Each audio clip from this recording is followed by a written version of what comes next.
or here in Ethiopia. ሰላም እንደምናላችሁ ውድ የፍርቱና ስቱዲዮ ተከታታዮች እንደምን ቆይታችኋል? አብራችሁን ስላላችሁ ደስ ይለናል። እንግዲህ ዛሬ በአዲሱ ፕሮግራም መተናል። ይህም ስለ አይሾስፒድ ይሆናል ዛሬ የምንነግራችሁ። ዋና ስለ አይሾስፒድ ማወቅ ያለባችሁ ጉዳዮችና በተለይም አይሾስፒድ እንዴት አደገ፣ እንዴት እዚህ ደረጃ ደረሰ፣ ስለ ውስጡ፣ ስለ ቤተሰቡ፣ ስለ አጠቃላይ ህይወቱ እንነግራችኋለን።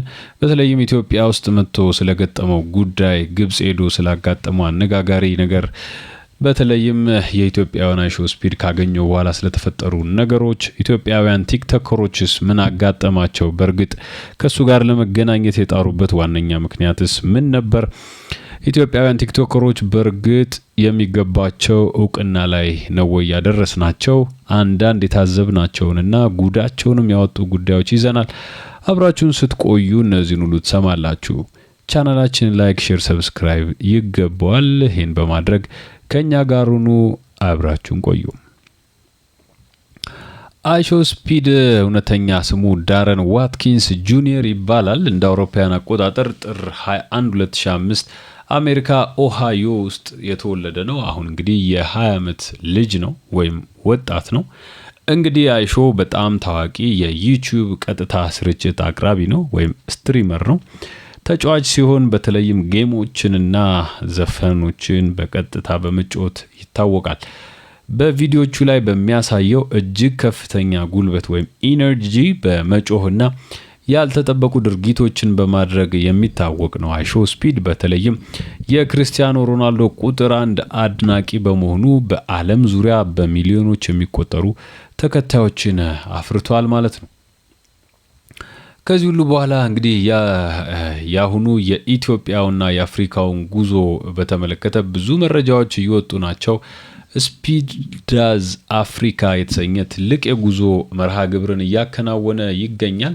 እንግዲህ ይህ ፕሮግራም ኢትዮጵያን ጨምሮ ሌሎች የአፍሪካ ከ20 በላይ የአፍሪካ ሀገራትን ጥር ከማለቁ በፊት ወይም የነሱ ጃንዋሪ ከመጠቃለሉ በፊት በ28 ቀናት ዞሮ በማየት ወደ ሀገሩ አሜሪካ ይመለሳል። ኢትዮጵያንም እንግዲህ ጥር 5 ቀን 2018 ዓ.ም ወይም በፈረንጆቹ ጥር 13 ቀን 2026 ዓ.ም ሊጎበኛት ችሏል። አዲስ አበባ መጥቶ በመርካቶ ገበያ ሲዘዋወር አይተነዋል። ጥሬ ስጋ ሲበላና እስክስታም ሲርገፈገፍ ነበረ። ከዛም በአድዋ ድል መታሰቢያ ፊት ለፊት የጀርባ ፍሊፕ ወይም ፓካንድ እንለዋለን በተለምዶ ባክ ፍሊፕ በመስራት ብዙዎችን አስደንቋል። ታዋቂነቱ እንግዲህ ብዙዎቻችሁ የምታውቁት ነው። በእርግጥ ኢትዮጵያውያን ስለ አይሾስፒድ እንኳን ያወቁትና የሰሙት ኢትዮጵያ መምጣቱን ተከትሎ ነው። እንግዲህ በኢትዮጵያ ቆይታው ብቻ የቀጥታ ስርጭቱን በአንድ ጊዜ ከ250 ሺህ በላይ ሰዎች ተከታትለውታል። እጅግ ሪከርድ የተባለ ነበረ። ከኢትዮጵያ በተጨማሪ ኬንያ ሄዷል። ግብጽም ሄዶ ፒራሚድ ውስጥ ገብቶ በቀጥታ ስርጭት ሲያሳይ ነበረ። ከዛ ሩዋንዳ፣ ደቡብ አፍሪካ፣ ዚምባብዌን ጎብኝቷል ማለት ነው። እንግዲህ ከፍተኛ የሚባል የሰብስክሪፕሽን እና የቪው ቁጥር እያገኘ ነው የሚገኘው አይሾስፒድ። እንግዲህ በዩቲዩብ ከ48 ሚሊዮን በላይ ሰብስክራይበርስን አፍርቷል። በ2024 እና 2025 የዓመቱ ምርጥ ስትሪመር ወይም ስትሪመር ኦፍ ዘ ይር ሽልማትን አሸንፏል። ሙዚቃ እንግዲህ ወርልድ ካፕ የተሰኘ ዘፈኑ በጣም ታዋቂ ሲሆን በቅርቡም ስፒድ ጋንግ የተሰኘ አልበምን አውጥቷል ማለት ነው። ባጭሩ አይሾስፒድ በአሁኑ ወቅት በዓለም ላይ ካሉ ወጣት የማህበራዊ ሚዲያ ተጽዕኖ ፈጣሪዎች መካከል ግንባር ቀደም ነው ማለት ነውና ብዙዎቻችን በተለይም ኢትዮጵያ መምጣቱን ተከትሎ አንድ ተራ ዩቲዩበር ወይም የሶሻል ሚዲያ ተጠቃሚ የመጣ ያህል ነበረ ስንቆጥረው የነበረው። ግን አይሾስፒድ በጣም ጠንካራና በዚህ ደረጃ ያለ ሰው መሆኑን እንድታውቁት ያስፈልጋል። አይሾስፒድ ትልቅ ተጽዕኖን የሚያሳድር ልጅ እንጂ ተራ ዩቲዩበር አይደለም። ታዋቂ አልበሞች ወይም የሙዚቃ ስራዎች አሉት። ከዛ በተረፈ ወደ 48 ሚሊዮን በላይ ተከታይ አለው። ላይቭ ስትሪም በማድረግ የተሸለመ ልጅ ነው። ስለዚህ በዛ ልክ ተጽዕኖ ልናየው ይገባል እንጂ ኖርማል አንድ የሶሻል ሚዲያ ሰው መጥቶ እንደሄደ ልንረዳው አይገባም። ከዛ በተረፈ በመንግስት ልዩ ልዩ ልዩ የሚባል ትኩረት ተሰጥቶ አስጎብኚዎች ተዘጋጅተው የጥበቃ ቡድኖች ተሰማርተው የፖሊስ እጀባ ተጨምሮበት አዲስ አበባን በተለያዩ ቦታዎች እየዞረ እንዲመለከት ተደርጓል። ይህ እንግዲህ አይሾስፒድ ምን ያህል ተጽዕኖ ፈጣሪና እንክብካቤ የሚያስፈልገው ትልቅ እንግዳ እንደሆነ ያሳየበት ነው። ከዛ በተረፈ በተለይም እንግዲህ አንድ ትልቅ ሰው እሱን አግኝቶ ሲያስተረጉሙ የነበረው ሰው ታስታውሳላችሁ። የኢትዮጵያን ታሪክ አብጠርጥሮ በመረዳት ኢትዮጵያን እንዲያቃት ለሌሎች እንዲያስተላልፍ ያደረገበት ርቀት ከፍተኛ ሙገሳን አስገኝቶለታል። ከዛ በተረፈ በተለይ ወርቅ ቤት ገብቶ 2 የወርቅ ሻጭ ወጣቶች ብራስሌት ጭምር በነጻ እስከ መስጠት ደርሰዋል። የኢትዮጵያዊነትን ደግነትን ያሳየንበት ትልቅ የሚባል ማሳያችን ነበረ። በዛ በተቃራኒው ግን አንድ ቲሸርት በ6000 ብር ሌላ ስካርፍ ደግሞ በ5000 ብር ሲሸጡ የተያዙ 2 ሴቶችም ነበሩ። እነዚህ ሴቶች በእርግጥ ተስገብግበዋል ሊባሉ ይችላል። አጋጣሚውን ለመጠቀም የሄዱበት ርቀትን ነው ለህዝቡ ያሳዩት። እንግዲህ ላይቭ ስትሪም ላይ ይሁኑ በሰው ይታዩ አይታዩ ይወቁት አይወቁት የሚታወቅ ነገር የለም፣ ግን እሱን ፋውል ሰርተዋል። እንግዲህ ከ5000 ብር ውስጥ 2300 3800 አካባቢ ብር ወስደዋል። ይሄ እጅግ አሳዛኝ ነው። አንድ ቲሸርት በምን ያህል ብር እንደሚሸጥ ብዙዎቻችን እናውቃለን እና ይሄ በጣም አስቀያሚ ሁኔታ ሆኖ አልፏል። በእርግጥ እንግዲህ አይሾስፒድ የኢትዮጵያ ቆይታው እጅግ የሚያስደስት ነገር እንደነበረ ተናግሯል። እሱም በተለያዩ ሀገራት እየሄደ በተለይም ግብጽ ሄዶ ስትሪም ሲያደርግ ዋው ኢትዮጵያ የሚሉ ነገሮችን በተደጋጋሚ ሲያደርግ ነበረ። ስለዚህ በመርካቶ ገበያ ውስጥ ሲዘዋወር በሺዎች የሚቆጠሩ ወጣቶች አጅበውት ነበር። በዚያም ኢትዮጵያን ባህላዊ ልብስ ጋቢ ለብሶ ዞር ዞር ሲል ታይቷል። ፍራሽም ተሸክሞ ከጋርዶቹ ጋር ሲንቀሳቀስ እጅግ አስቂኝ የነበሩ ቆይታን ነው በመርካቶ ያደረገው። ከዛ በኋላ ወደ ሀያት ሪጀንሲ በመግባት ጥሬ ስጋን ቀምሷል ማለት ነው። ስፒድ እንግዲህ ወደ አንዱ ስጋ ቤት ጎራ ብሎ ጥሬ ስጋ ሲቀምስ የታየበት ቪዲዮ ተሰራጭቷል።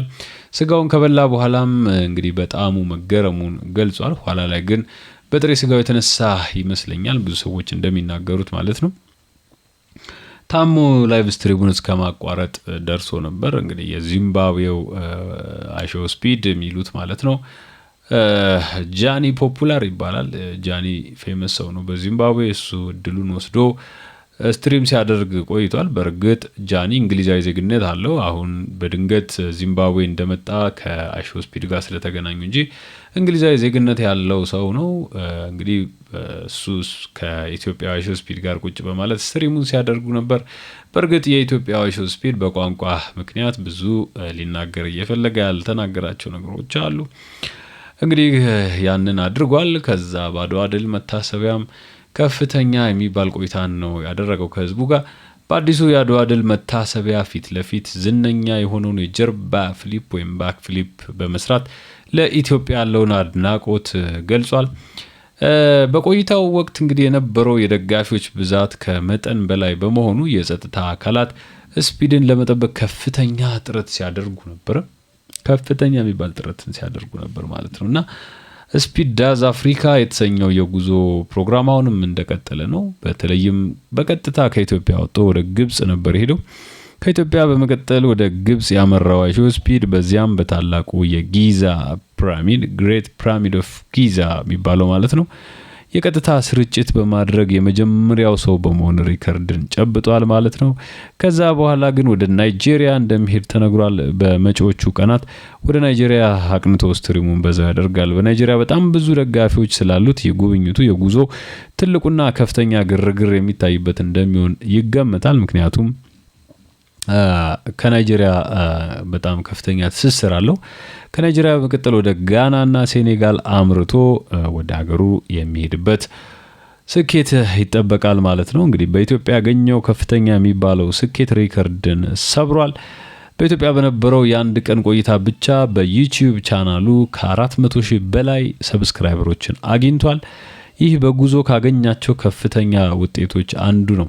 ስለዚህ እንግዲህ ሌሎች ሀገራት ላይ ያላገኘውን ሳክሰስ ነው ኢትዮጵያ ውስጥ ያገኘው ማለት ነው። ከፍተኛ የሚባል ሰክሰስ ነው በርግጥ ለሱ ማለት ይቻላል። ምክንያቱም ከአንድ ሀገር ላይ ወደ 400,000 ሰብስክራይበሮችን ማግኘት የሚያስገርም ነው እና ስፒድ ይህንን አሳክቷል ማለት ነው እና ኢትዮጵያን በርግጥ የሚረሳት ሀገር እንደማትሆን ይጠበቃል። እንግዲህ ከዛ በኋላ በቀጥታ የሄደው ወደ ግብጽ ነበር። ብዙዎቻችሁ የግብጽ ላይቭ ስትሪምን አይታችሁት ከሆነ የሚያስደስቱ ነገሮች አልገጠሙትም። በተለይም ግብጻውያን ስፒድ ማን እንደሆነ እንኳን የማያውቁ አሉ። እንደውም ከአንድ ሴት ጋር ያደረገው ኮንቨርሴሽን በጣም የሚገርም ነበር። ወዝ ስፒድ ምናምን ትለዋለች። እሱም እኔ ስፒድ ማን ነው ስፒድ ይላታል። ያው የሱን ባህሪዎች በደንብ ታውቋቸዋላችሁ። ዋይ ዲስ ኬዎስ ምናምን ትለዋለች። ቢካዝ there is a guy called ስፒድ ይላታል። ስፒድ የሚባል ሰው ስለመጣ ነው የሁሉ ሜስ የተፈጠረው ትለዋለች። so she doesn't care about speed because የምትለው ነገሮች በጣም ያስቁ ነበርና I think it's not fair to have this chaos just because a person called speed is here ምናምን ትለዋለች እና መጨረሻ ላይ እኔ ነኝ ስፒድ አላት። ከዛ ይቅርታ ጠይቃው በርግጥ ታዋቂ እንዳልሆነ በግብጽ ያሳያል። የሄደበትም እንግዲህ ያስተላለፈበትም መንገድ ደስተኛ አልነበረም። ግብጽ በማታ ጨለማ እንደሆነች አሳይቷል። ግብጾች ተባባሪ እንዳልሆኑ በቪዲዮ ላይ ሲታይ ነበር። በተለይም ብዙዎቹ አድናቆትም ሲገልጹለት አይታይም። እንደውም እሱ እየሄደ ነበር ሰላም ይላቸውና በርግጥ እንግዲህ ካላቸው ኮሚኒቲ ስታንዳርድ አንጣር ላይ መለከቱት ይችላሉ ወይ ዩቲዩብ ስትሪሙንም ላያዩለት ይችላሉ። አይሮን ነው እንግዲህ በዛም በሉት በዛ ስፒድ በግብጽ በነበረው ቆይታ ደስተኛ አይደለም። ከዛ በከፋ ሁኔታ የድሮን ስፔሻሊስቱ ወይም የድሮን ቴክኒሻኑ ስራውን አቋርጦ ሄዶበታል። እሱ ራሱ ሌላ ሜስ ፈጥሮበት ነበር። ግብጽን በዛ መልኩ ተሰናብቷታል። እንግዲህ ዛሬ በሲና በረሃ ወይም በሳራ በረሃ እየታየ ነው የሚገኘው። እሱን ላይቭ እያስተላለፈ ነው። ሳራ ላይ ላይቭ እያስተላለፈ ነው የሚገኘው። እንግዲህ አይሾ ስፒድ በቀጥታ በሚቀጥለው ወደ ናይጄሪያ ይጓዛል። እንግዲህ ስፒድ ወደ ናይጄሪያ የሚያደርገው ጉዞ በጉጉት እየተጠበቀ ነው። በተለይም እንግዲህ ስፒድ በአሁኑ ወቅት በሰሜን አፍሪካ ወይም ግብጽ እና በበረሃ እየታየ ነው የሚገኘው። በጃንዋሪ 3ኛው ሳምንት ወይም በሚቀጥሉት ጥቂት ቀናት ሌጎስ ናይጄሪያ ይገባል ተብሎ እየተጠበቀ ነው ማለት ነው። እንግዲህ ናይጄሪያ ምን ሊሰራ ይችላል ከተባለ ከናይጄሪያው ዘፋኝ በርና ቦይ ወይም ዴቪዶ ጋር ሊገናኝ እንደሚችል ተነግሯል። በሌጎስ ጎዳናዎች ላይ ከፍተኛ ከሚባሉ ደጋፊዎቹ ጋር የቀጥታ ስርጭት ወይም IRL ስትሪም ያደርጋል ተብሎ ይጠበቃል። የናይጄሪያን ታዋቂ ምግብ ጃሎፍ ራይስ የመቅመስ እድልም አለው ተብሎ ነው እየተጠበቀ ያለው። እንግዲህ ከአዲስ አበባው ቆይታ በኋላ በተለይ በዩቲዩብ ላይ የገባችሁ አይሾ ስፒድ ኢትዮጵያ ስትሪም ወይም አይሾ ስፒድ አዲስ አበባ ብላችሁ ብትፈልጉ ሙሉን የ3 ሰዓት ከ16 ደቂቃ ቀጥታ ስርጭት ቪዲዮ ታገኙታላችሁ። እጅግ አስገራሚ የኢትዮጵያውያን ገመና ለዓለም የታየበት ነው፣ በጥሩም በመጥፎ ማለት ነው። እዛ ላይ እንግዲህ ልናነሳ የምንወደው ሌላው ነገር ብዙ ኢትዮጵያውያን ቲክቶከሮች በተለይኛ ፌመስ ናቸው እያልን የምናወራቸው ቲክቶከሮች እዛ ላይ ወጥተው ከሱ ጋር ፎቶ ለመነሳት ያደርጉት የነበረው ጥረት ክብራቸውንም የጣለ ሆኖ ተገኝቷል። አንዳንዶቹ አዶናይ ግን እንግዲህ አዶናይ የተከበረ ስሙን አስመስክሯል። በተለይም ለኢትዮጵያ አይሾ ስፒድ ያደረገለት የእርዳታ ስራ ማለት ይቻላል ላይፉን ለዘላለም እንዲቀይር ያደረገ ስራ ነው የሰራለት። ልጁ እንግሊዘኛ አይችልም። ስለዚህ እንግሊዘኛ ቋንቋ ለአዶናይ በጣም ቀላል ነው። ለአይሾ ስፒድ የልጁን ሀሳብ በቀጥታ እያስረዳለት እድል እንዲሰጠው በማድረግ አዶናይ የልጁን ህይወት ቀይሯል ማለት ይቻላል ማለት ነውና አብሮት ስትሪም እንዲያደርግ በመፍቀዱ ዓለም ሁሉ እንዲያየው አደረገ። ከዛ በኋላ ዓለም ሁሉ ኢትዮጵያን ስፒድ ካንት ስፒክ ኢንግሊሽ እያለ እየተዘባበተበትም ቢሆን እንዲያውቀው አድርጓልና በትላንትናው ዕለት ቲክቶክ ላይ 60 ሰው ገብቶ እንኳን የማያየው ልጅ 25000 ሰው ላይቭ ገብቶ አንበሳ ሳይቀር ያወረዱ ሲሸልሙት ታይቷል። ይሄ ሁሉ የሆነው በአዶናይ ጥረትና በልጁ እንግዲህ ፈጣሪ የፈቀደለት መንገድ ስለተከተለ ነው። አይሾ ስፒድም ቀና ልቡን አይቶ አብሮት ስትሪም እንዲያረግ አብሮት እንዲንቀሳቀስ በየመኪናዎቹ እንዲወጣ አብሮት ማርከስ ድረስ እንዲገባ አድርጎታል። እንግዲህ አይሾ ስፒድም ሊመሰገን ይገባዋል። ወደፊት ወደ አሜሪካ ሄዶ ስትሪም የማድረግ እድል እንዳለው ተነግሯል። ሶ the Ethiopian አይሾ ስፒድ will does or will do አሜሪካ እየተባለ ነው የሚገኘው። ሶ አይሾ ኢትዮጵያ ዳዝ አሜሪካ የሚል ቱር በቅርቡ ሊዘጋጅ ይችላል በእነ አዶናይ ማለት ነው። እና የራሱ የዩቲዩብ ቻናል ስም አይሾ ስፒድ ነው። ላይቭ በሚለው ክፍል ስር ጥር 13 2026 የተቀረጸውን ቪዲዮ ብታገኙት እጅግ አዝናኝ ቪዲዮዎችን ታያላችሁ። ግን ሙሉን ለማየት ጊዜ ከሌላችሁ ደግሞ በቲክቶክ ወይም በዩቲዩብ ሾርቶች እየገባችሁ ስፒድ ኢትዮጵያ ሃይላይትስ ብላችሁ ብትፈልጉ እንዴት አስደናቂ ነገሮች ሲደረጉ እንደነበረ ታያችኋላችሁ። በተለይ አይሾ ስፒድ ከኢትዮጵያን ቲክቶከሮች ጋር የነበረው ግብግብ ጋርዶቹ ያደርጓቸው የነበሩ አስቂኝ ትግሎች ታያችኋላችሁ። በተለይ አንድ ጸጉር የሚያስተካክል ልጅ አለ ወደዚህ ወደ ጋራድ ሞል አካባቢ ወሎ ስፈር በጣም በሚያስቅ ሁኔታ ሲወረውሩት ከአስፓልት ጋር ሲያጋጩት ከዛ ለኢትዮጵያን ፖሊሶች ሰጥተውት እንዲታሰር ሆኗል። በኋላ ተፈቷል በእርግጥ ማለት ነው። እና አስቂኝ ነገሮችን አይተንበታል። ኢትዮጵያን ቲክቶከሮች ፎቶ ለመነሳት ሲጋፉ ነበረ። ሌሎቹ የሜሲን ቲሸርት ለብሰው ለማናደድ ሞክረዋል ማለት ነው። እና ከዛ በተረፈ አይሾ ስፒድ ጥሬ ስጋ ይሁን ቡና ማብዛቱ ይሁን አይታወቅም። በተለይ ኦሪጂናል ኮፊ ስለጠጣ ነው የሚሉ ሰዎች አሉ። ራሱንም ስቶ ነበረ። ከዛ ባለፈ ግን እንግዲህ ለኢትዮጵያ አይሾ ስፒድ በሰጠው ድል ተደንቀናል። የኢትዮጵያ አይሾ ስፒድ ህይወት እየተቀየረ ነው። በወደፊት ወደ አሜሪካ ሄዶ ስትሪም ሊያደርግ እንደሚችል ተነግሯል። ከዛ ባለፈ ግን እንግዲህ ኢትዮጵያውያን አንዳንዶቹ በመልካም አንዳንዶቹ በመጥፎ ያሳለፉበት ጊዜ ያለ ቲሸርትና ስካርፍ በ5 እና በ6 ሺህ ብር የሸጡት ኢትዮጵያውያን ስሟን ማቆሸሻቸው፣ ሌሎቹ ደግሞ ብራስሌት ሳይቀር በነፃ የወርቅ ቤት በመስጠታቸው ሊመሰገኑ የሚገባ ስለ ኢትዮጵያን ኢሜጅ አስተላልፈዋል። በአንጻሩ ግብጽ ሄዶ የተሳካለት ጉዞ አላደረገም። ይሄም አሳዛኝ ሆኖ አልፏል። ዛሬ ሴና በርሃን እያስተላለፈ ነው የሚገኘው። ጋና፣ ሴኔጋልና ሞሮኮ እንግዲህ ቀጣይ ታርጌቶቹ ናቸው ከናይጄሪያ ጉዞ በኋላ ማለት ነው። ከዛ እንግዲህ ሞሮኮ ገብቶ ላይቭ ስትሪሙን ጨርሶ ወደ ሀገሩ ይመለሳል ማለት ነው። እንግዲህ ስለ አዲስ አበባ ቆይታ ይህን ያልካልን፣ ወደፊት ስለሚያደርጋቸው ጉዞች ይህን ያልካልን፣ ስለ አዶናይና ስለ አዲሱ ኢትዮጵያዊ አይሾ ስፒድ ከፍተኛ ስኬት በተደጋጋሚ እየመጣን ነግራችኋለን። አዶናይ ግን ዓለም የማይረሳው ታሪክን አድርጓል ማለት ይቻላል። በተለይም ልጁን ከአይሾ ስፒድ ጋር በማስተዋወቅ ማለት ነው። ሁለቱ ሰዎች ሊተቹ ይገባቸዋል። 5 እና 6 ሺህ የሸጡ ማለት ነው። እንግዲህ ስፒድ እስክስታና ልዩ ትዕይንቶችን አሳይቷል። በመርካቶ ተሳፍሯል። ጥሬ ስጋ በልቷል። የአድዋ ድል መታሰቢያን ጎብኝቷል። እንግዲህ ከዚህ ቀጥሎ የሚጠበቀው የናይጄሪያው ጉዞ ነው። ከባድ የሚባል የደጋፊ ብዛት ያገኛል ተብሎ ይጠበቃል። ይሄም አንደኛ በጉጉት የሚጠበቅ ነገር ነው ማለት ነው።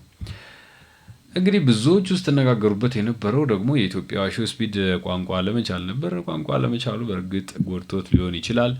ከዛ በተረፈ ቋንቋ ስኪል እንጂ እውቀት አይደለም። ነገ ተምሮ ሊደርስበት የሚችል ነው። በእርግጥ ቋንቋ የማይችል ከሆነ ነገ ከነገ ወዲያ ስትሪም ለማድረግ ይከብደው ይሆናል። ቢካዝ የሞዛምቢኩን አይታችሁት ከሆነ የዚምባብዌን አይሾ ስፒድ አይታችሁት ከሆነ ሂዝ ፍሉዌንት ኢነፍ።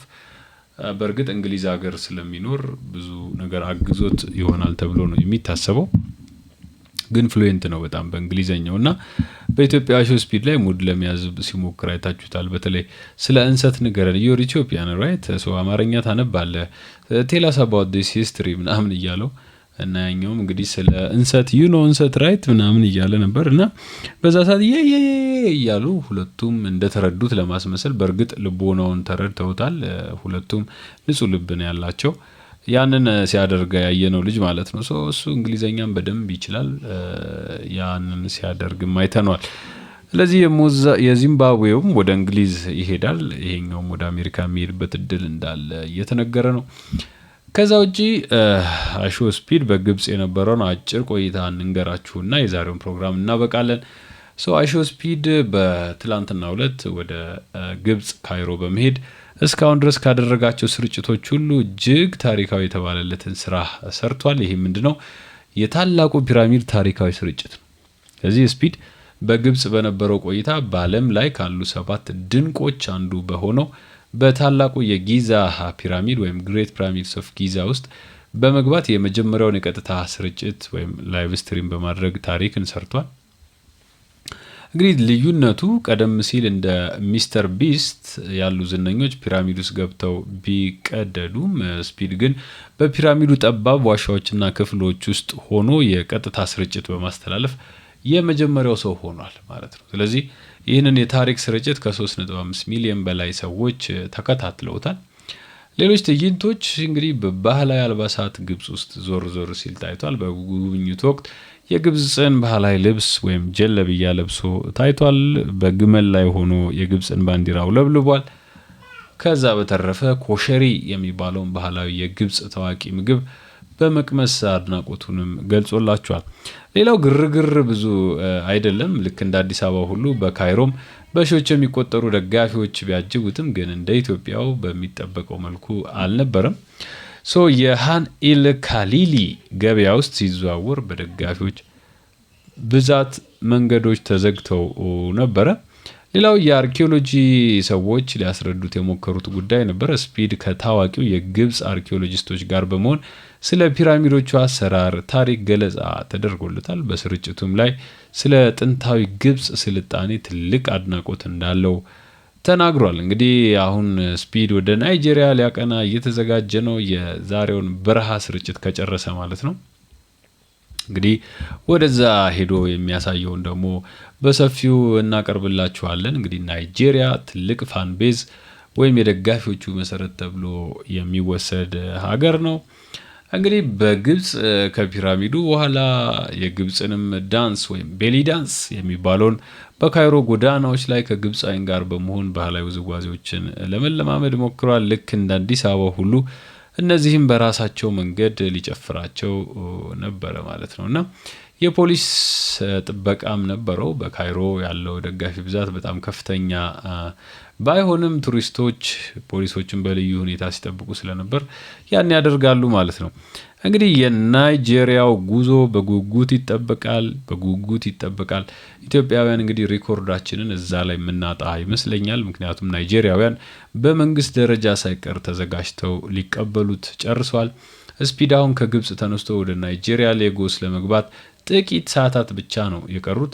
በናይጄሪያ እንግዲህ የሚከተሉት ነገሮችን እንዲያደርግ ደጋፊዎቹ እየጠየቁት ነው። አንደኛው የጆሎፍ ራይስ ክርክር ነው። የናይጄሪያ ደጋፊዎች የኛ ጆሎፍ ከጋና ጆሎፍ ይበልጣል የሚል ክርክር አላቸው። ስለዚህ የጆሎፍ ራይስ የተባለውን ባህላዊ ምግብ ቀምሶ እንዲመሰክርላቸው ይፈልጋሉ። ሌላው ደግሞ ከዝነኞች ጋር እንዲገናኝና የሙዚቃ ስራ እንዲያቀርብ ይጠበቃል። ስፒድ ከናይጄሪያው ኮከብ በርና ቦይ ጋር እንደሚገናኝ በሰፊው እየተወራ ነው። እንግዲህ ይሄም ከሌጎስ ወጣቶች ጋር የእግር ኳስ ጨዋታ የማድረግ እቅድም አለው ማለት ነው። እንግዲህ የናይጄሪያ ስምም እንደዚሁ በኢትዮጵያ እንግዲህ ስፒድ እንደተባለ ሁሉ በናይጄሪያ የጎሳ ስም ዮርባ ወይም ኢጋቦ የሚባል ስም እንደሚሰጠው ይጠበቃል። እንግዲህ ቪዲዮቹን ሙሉ የሾው ስፒድ ስትሪም ማድረጊያ ወይም የላይቭ ስርጭቶች የገባችሁ ተመልከቷቸው።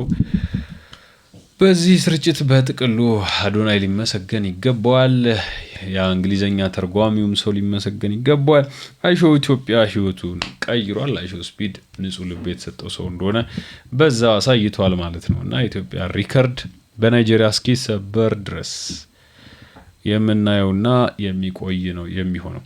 የአዲስ አበባንም የሀገራችንንም ኢሜጅ ቀይሮልናል አይሾ ስፒድ።